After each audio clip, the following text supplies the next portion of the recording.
आज के ब्लॉग की स्टार्टिंग हुई है ग्लोबल मानेश्वर से। आज हमारे स्कूल में एग्जाम और एग्जाम अटेंड करने के बाद हम जाएंगे एनुअल फंक्शन में, और एनुअल फंक्शन में आज मुझे प्राइज मिलेगा और मेरी मम्मी को सम्मानित किया जाएगा।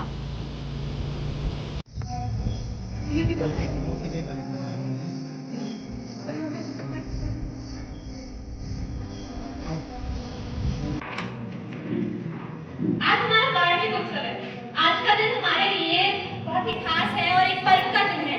हमारा विद्यालय अपना एक और सफल वर्ष पूर्ण करने का जश्न मना रहा है। इस वर्ष भी हमारे विद्यालय के छात्र छात्राओं द्वारा उत्कृष्ट प्रदर्शन कर हमें प्रेरणा और गौरव प्रदान किया। आज के कार्यक्रम के मुख्य अतिथि, जिन्होंने हमारा प्रत्यक्ष और अप्रत्यक्ष रूप से मार्गदर्शन किया है, सरल स्वभाव के धनी आदरणीय प्रकाश चंद्र जोशी जी। यहाँ उपस्थित श्रद्धेय अभिभावकगण, विद्यालय प्रशासन और समस्त गुरुओं को मेरा सादर सप्रेम प्रणाम। मानेश्वर महादेव को नमन मंदिर कर आज के इस कार्यक्रम को आगे बढ़ाते हैं दीप प्रज्वलन के साथ। तो अब मैं आदरणीय मुख्य अतिथि महोदय, आदरणीय चेयरमैन सर, आदरणीय प्रिंसिपल सर और हिंदी मैम से अनुरोध करूंगी कि आप सभी मंच पर आए और दीप प्रज्वलन करें।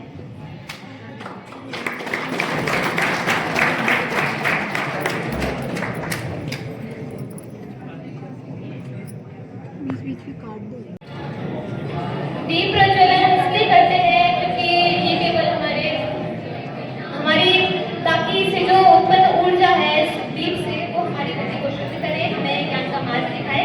इसी क्रम में अटल बिहारी वाजपेयी जी ने तो पंक्तियां कही हैं कि आओ फिर से दिया जलाएं, आओ फिर से दिया जलाएं, भरी दुपहरी में अंधियारा, सूरज परछाई से हारा, अंतर तमकाते हैं निचोड़े, बुझी हुई बाकी सुनाए, आओ फिर से दिया जलाएं, आओ फिर से दिया जलाएं।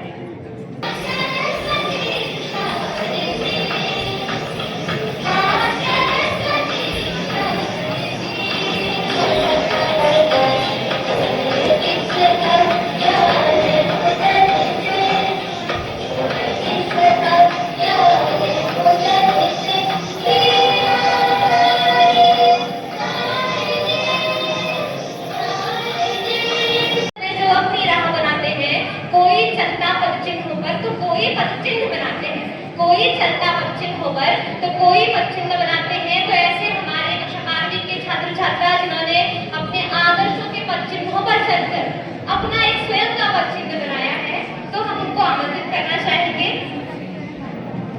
तो कार्यक्रम को आगे बढ़ाते हुए मैं गांधी को बुलाना चाहती हूँ। Last but not the least, I would like to call Chahat Pangaria. Chahat Pangaria, after his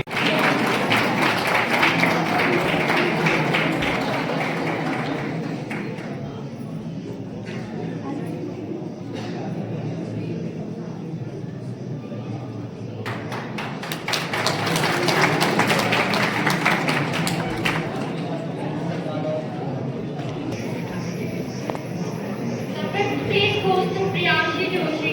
Please come on the stage with your parents.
college teachers and cashiers. This is me, Priyanshi, and I am very grateful and honored standing today here in front of you, sharing my experiences. Actually, exam is not all about knowledge. I hope you all have experienced it. हमने पढ़ा है, हमने सब prepare किया है, लेकिन still somewhat we are not able to perform well. आपका emotional balance, आपका टेम्परमेंट और आपका प्रैक्टिस या वन थिंग मोर, हम खुद पे कॉन्फिडेंस नहीं रखते। Please believe in yourself. Mistakes हो रही हैं, ग्राफ अप एंड डाउन जा रहा है, उसे एक्सेप्ट कीजिए। Most of the time I have found I do this my self, I look for excuses, I give excuses for my mistakes. मैं अपनी लापरवाही के लिए बहाने ढूंढ रही होती हूँ, खुद को बचा रही होती हूँ, तो वो एक्चुअल में गलत है। मिस्टेक्स एक्सेप्ट कीजिए। इंसान गलती करता है, इसमें कुछ गलत नहीं है। जो गलत किया है उसे एक्सेप्ट कीजिए, टीचर्स को बताइए उनसे ये मिस्टेक हुई है, आगे का रास्ता वो दिखाएंगे, अपने पेरेंट्स को शेयर कीजिए। इस एज में मैंने काफी देखा है कि टीचर्स और पेरेंट्स से बच्चे दूर हो जाते हैं, उनकी अपनी रियल लाइफ चल रही होती है, अपना फ्रेंड सर्कल, फ्रेंड्स को सब पता है, फैमिली को कुछ नहीं। आपसे काफी एक्सपीरियंस आपके टीचर और पेरेंट्स हैं, तो जो एडवाइस आप उनसे पाएंगे वो आपको प्रेडिक्शंस देंगे। आई एम श्योर कि वो आपके काम ही आएंगी। एक्चुअली अगर मैं अपनी बात करूं तो जो प्री बोर्ड्स रहते हैं उनमें मेरा खुद का रिजल्ट बहुत मतलब उतना अच्छा परफॉर्मेंस नहीं था। Like I made mistakes, I wasn't able to perform well, so I accepted it. Like जनवरी से फरवरी तक स्टिल गलती हो रही है, अभी तक सब गलत हुआ है, तो हम बस बताते रहते हैं, हम कहते हैं यार मैंने टाइम वेस्ट कर दिया, टाइम वेस्ट कर दिया। तो मेरी बात भी हम वही कह रहे होते हैं, but you have to change. आपको चेंज आपके अलावा कोई नहीं कर सकता ना। गलती सबसे होती है, ग्राफ सबके अप एंड डाउन आते हैं। कहीं ना कहीं पे लेजीनेस छोड़ के, ये सब छोड़ के हार्ड वर्क स्टार्ट करना पड़ता है, और वो टाइम कोई भी हो सकता है। आपके 6 मंथ चले गए, 7 मंथ चले गए, जितना भी वो कोशिश करें खुद को इम्प्रूव करें। एंड आई रियली होप कि आप सब अपने पेरेंट्स और टीचर्स से क्लोज रहें, उन पर ट्रस्ट करें, उन्हें अपनी बातें शेयर करें। एक्चुअली काफी बार आप सोचते हैं कि मेरी एकेडमिक लाइफ में पापा को क्या पता, पापा को क्या पता, वो कहाँ बता पाएंगे, बट आप कुछ भी शेयर कीजिए। वो आपको जानते हैं, वो जानते हैं कि आप कैसे और खुद को बेहतर बना सकते हैं। तो आज special thanks to all my teacher. मतलब मेरा एक टाइम पे कॉन्फिडेंस बहुत डाउन हो गया था, मुझे यकीन नहीं था, like specially for physics, chemistry and maths. मेरी मैथमेटिक्स की टीचर ने मुझ पर यकीन किया कि हो जाएगा, केमिस्ट्री के टीचर ने सपोर्ट किया, और I would say even in non academic क्षेत्र जो मेरे नॉन एकेडमिक ट्रबल थे वो भी टीचर्स ने हेल्प किए। मुझे हर टीचर ने पर्सनली गाइड किया। आप अपनी पर्सनली जो आपको खुद से प्रॉब्लम आ रही है वो भी शेयर करें। And a very special thanks to my mother. Actually काफी बार हम गिव अप कर देते हैं यार, रॉन्ग में जाते हैं, उन्हें पता होता है, मतलब सीधे डांटने या गुस्सा करने के बदले उन्हें सीधे पॉइंट आउट किया कि मैं हमेशा कहाँ गलत हूँ। तो उन्हें कभी मतलब हमेशा मुझे गाइड किया, उन्हें पता था मेरे अंदर क्या चल रहा है। और सही शेयर, आप भी अपने पेरेंट्स से शेयर कीजिए और आपके पास कोई ट्रबल नहीं होगा जो आपको स्ट्रेस देगा। बिलीव। Thank you. एक्चुअली अगर कॉम्पिटिटिव एग्जाम्स की बात करें तो टू बी वेरी ऑनेस्ट मेरा थोड़ा ब्लंडर हो गया था। लाइक कंसिस्टेंसी नहीं थी, कभी पढ़ा कभी नहीं पढ़ा, तो वो फ्लो नहीं था and I wasn't able to perform well. तो ये आप सबके लिए एडवाइस है कि आप कंसिस्टेंट रहें। And for the board exam जितना टीचर्स बता रहे हैं एक बार जरूर रिवाइज कीजिए, दिमाग में बैठ जाता है, क्वेश्चंस लगाइए और क्या sample paper and DYQs daily work. वो ठीक है, आप वैसे भी क्वेश्चंस लगा रहे हैं, आपको आ रहा है, बट वो आपको एक पेपर की नॉलेज देते हैं जो आपका इमोशनल ब्लंडर होता है एग्जाम हॉल में, वो चीज़ हेल्प करती है।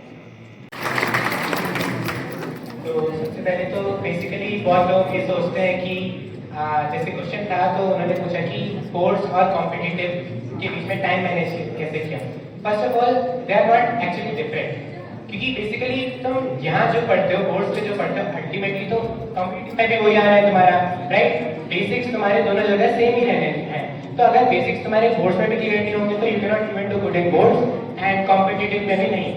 थोड़ा बोर्ड्स में बेसिकली डिफरेंस आ जाता है कि राइटिंग स्किल्स। अब राइटिंग स्किल्स देखो, अगर तुम घर बैठ जाओगे और क्या कहते हैं तुम कंप्लीटली फोकस हो जाओगे कॉम्पिटिटिव की तरफ, तो वो राइटिंग स्किल्स जो होती है तुम्हारे पास वो नहीं आ पाती है, वो रेगुलर स्कूल अटेंड करने से ही आ पाती है। अब मैं तो ऑलमोस्ट रेगुलर स्कूल आता ही था, तो I was not in favour of doing a dummy school, क्योंकि मैं नहीं मानता लाइक इस एज में most of the people I have seen उनके अंदर इतनी मेच्योरिटी नहीं होती कि अगर वो घर बैठ के पढ़ रहे हैं तो क्या कहते हैं वो कंप्लीट टाइम अपना डेडिकेट कर सकते हैं। मेरे अंदर तो नहीं थी इतनी मेच्योरिटी। अगर तुम में से किसी के अंदर है कि तुम मैनेज कर सकते हो तो you can go for it, but I would advise कि अगर तुम स्कूल आ रहे हो रेगुलरली यहाँ पर बैठ के अपने टीचर्स को सुन रहे हो एंड घर जाके फिर तुम उसी को अच्छे लेवल पे पढ़ रहे हो, like if you are doing for a competitive exam तो उसको थोड़ा हाई लेवल पे पढ़ रहे हो तो you can easily do it and that's nothing tough in this.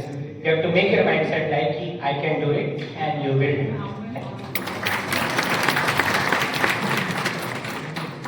The question is to balance between competitive exams and boards. अगर मैं अपने ओपिनियन से कहूँ या मैं अपने बारे में कहूँ, मैंने कोई पर्टिकुलरली कॉम्पिटिटिव एग्जाम्स की तैयारी नहीं की। मैंने पढ़ा था उसके बारे में, लेकिन मैं किसी पर्टिकुलर के बारे में वैसे नहीं पढ़ी। और अगर आपको बैलेंस करनी है, दोनों में से किसी भी फील्ड में एक्सेल करना है, तो सबसे इम्पोर्टेंट और हम में से भी जितने लोगों ने जो भी बात कही है ना, हम इनडायरेक्टली वो ही कह रहे हैं जो हमारे टीचर्स ने हमें कहा है। हम सबने वही बोला है जो हमारे टीचर्स हमें कह रहे हैं।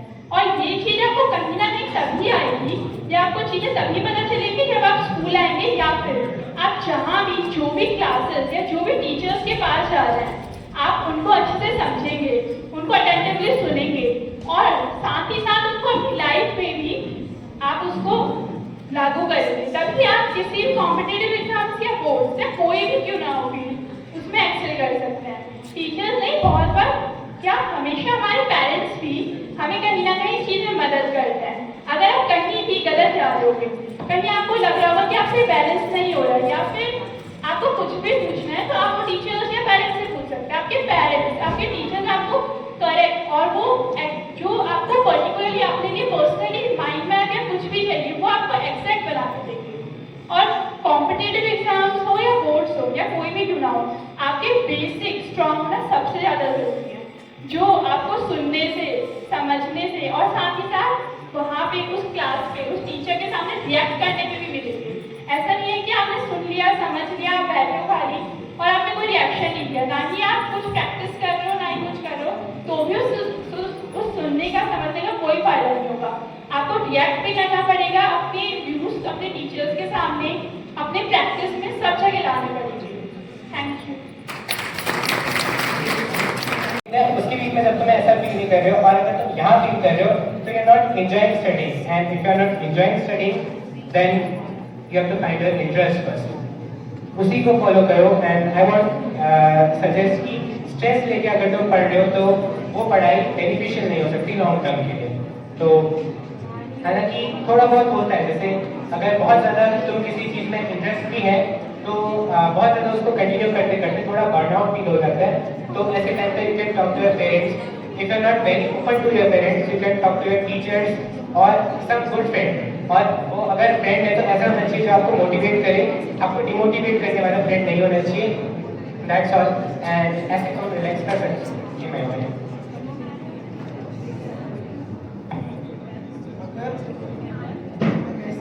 if you are consistent then you won't need that much time to study, because आपको 15-16 घंटे पढ़ने की जरूरत नहीं पड़ेगी अगर आप consistent, स्पेशली क्योंकि आप क्या कर सकते हैं, आप एग्जाम से 2 दिन पहले तो मतलब इससे पहले मैंने ग्राफ की बात की थी, तो बहुत बच्चे होंगे जो अभी स्टडी में उतने इंटरेस्टेड नहीं होंगे या उतना आउट ऑफ स्टडी की हैबिट नहीं है। तो जो रिलैक्सेशन नहीं चाहिए वो तब होता है जब आप बहुत टाइम से स्टडी में इमर्स हैं, आप अपनी पढ़ाई में इतने टाइम से लगे हुए हैं कि अब आपको अपनी पढ़ाई में इंटरेस्ट आने लगा है। तो मतलब खुद को ज़्यादा फोर्स नहीं करना है, वहाँ पे ब्रेक चाहिए, ब्रेक लीजिए। और मतलब ऐसे रहते हैं कि बेसिकली हमारा फोकस क्या होता है, अगर हम साइंस स्टूडेंट हैं तो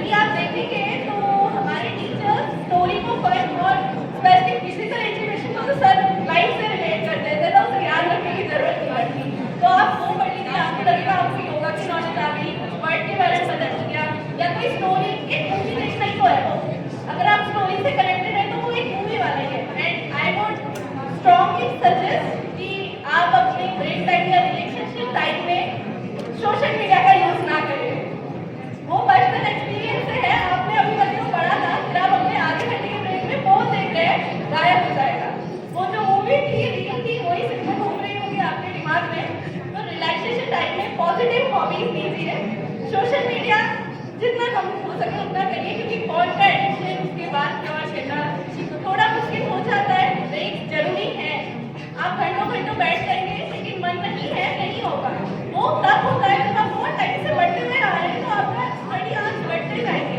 लेकिन आप अभी ट्राई कर रहे हो, अभी से इनिशिएट कर रहे हो, तो ब्रेक लीजिए, पॉजिटिव हॉबीज लीजिए, चाहे इंग्लिश पढ़ लीजिए, फिजिकल का कुछ देख लीजिए, या फिर म्यूजिक ऑल्सो है, पॉजिटिव म्यूजिक सुनिए कोई।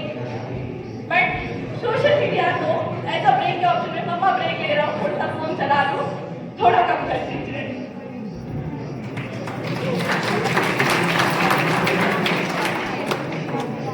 तो ब्रेक्स में तो मेरा ऐसा होता था, बस जैसे मेरी जो क्लास शेड्यूल होती थी वही हिसाब से होती थी कि एक क्लास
और जितने भी अभिभावक यहाँ पर उपस्थित हैं और यहाँ पर जितने भी छात्र छात्राएं उपस्थित हैं, आप सभी को शांति मुरारी का सादर सप्रेम प्रणाम।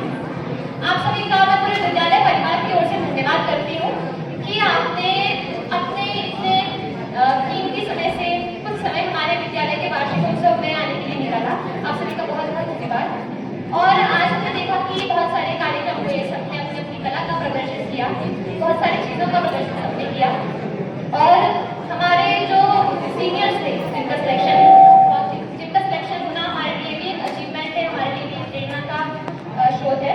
तो ये सब चीज़ें तो बहुत सही चल रही हैं, लेकिन साथ में मैं आप सभी का ध्यान एक ऐसे विषय पर आकर्षित करना चाहूँगी जो समाज में काफ़ी दबा रह चुका है, मतलब कि उजागर तो है पर वो जागरूकता के विषय में उजागर नहीं है। तो वर्तमान समय में फैशन के कारण, देखा देखी के कारण, आधुनिकता की दौड़ में आजकल का जो युवा है ना, वो नशे की गिरफ्त में आगे कर रहे हैं और उसे समझ भी नहीं आ रहा कि वो उससे कैसे निकले। रामचरितमानस में तुलसीदास जी ने कहा है कि सुमति कुमति सबके उदरती, नाथ पुराण निगम हंसनाई, जहाँ सुमति दर्शन बदनाना, जहाँ भगवत निकट कहना। अर्थात सुमति और कुमति हम सबके भीतर है, अच्छाई और बुराई उसमें भी है और आप में भी है।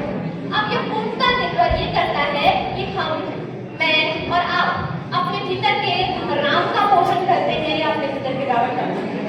हम सभी अपने भीतर के कृष्ण का पोषण करते हैं या हम सभी अपने भीतर के कंस का पोषण करते हैं। तो इसी क्रम को आगे बढ़ाते हुए मैं शांति मुरारी, मेरे को ये गौरव प्राप्त है और आप सभी के अपार